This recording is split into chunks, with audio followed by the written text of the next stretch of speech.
Hi friends, welcome to our channel. ఈరోజు వాతావరణం సమాచారం చూసుకున్నట్లయితే హైదరాబాద్ పరిసరాల్లోని ఈరోజు ఉదయం 3:30 గంటలకి అలాగే రాత్రి 7 గంటలకి భారీ వర్షం కురిసే అవకాశం ఉంటుంది.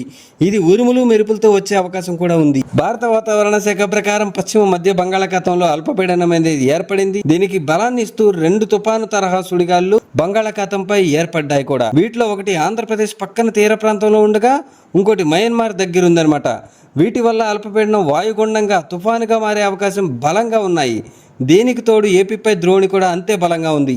ఈ పరిణామాల వల్లనే ఈ వారం మొత్తం కూడా తేలికపాటి నుంచి ఒక మోస్తరు వర్షాలు కురిసే అవకాశం ఉంది. తెలుగు రాష్ట్రాల్లో ఈ వర్షాలన్నీ 25 వరకు తెలంగాణ, కోస్తా ఆంధ్ర, యానాంలో కురుస్తాయని, ఇక 24, 25న రాయలసీమ భారీ వర్షాల్లో కురుస్తాయని అధికారులు తెలిపారు. శాటిలైట్ లైవ్ అంచనాల ప్రకారం ఇవాళ ఉదయం నుంచి హైదరాబాద్, ఉత్తర తెలంగాణ, మధ్య తెలంగాణ, కోస్తా ఆంధ్రాలోని ఒక మోస్తరు నుంచి భారీ వర్షాలు కురిసే అవకాశం ఉంటుంది.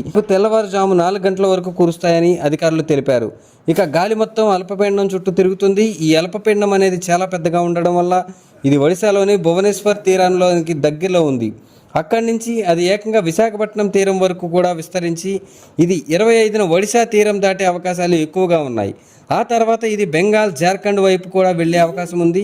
ఇవాళ ఏపీ కంటే తెలంగాణలో ఎక్కువ వర్షాలు కురుస్తాయి. మొత్తంగా ఇవాళ రాయలసీమలో మాత్రమే తక్కువ వర్షం పడుతుంది. మిగతా అన్ని ప్రాంతాల్లో కూడా భారీ వర్షాలు పడే అవకాశం ఉంది. మరి ఇలాంటి వాతావరణ సమాచారాలు లైవ్ అప్డేట్స్ కావాలి అంటే మన ఛానల్ని వెంటనే సబ్స్క్రైబ్ చేసుకోండి. Thank you friends.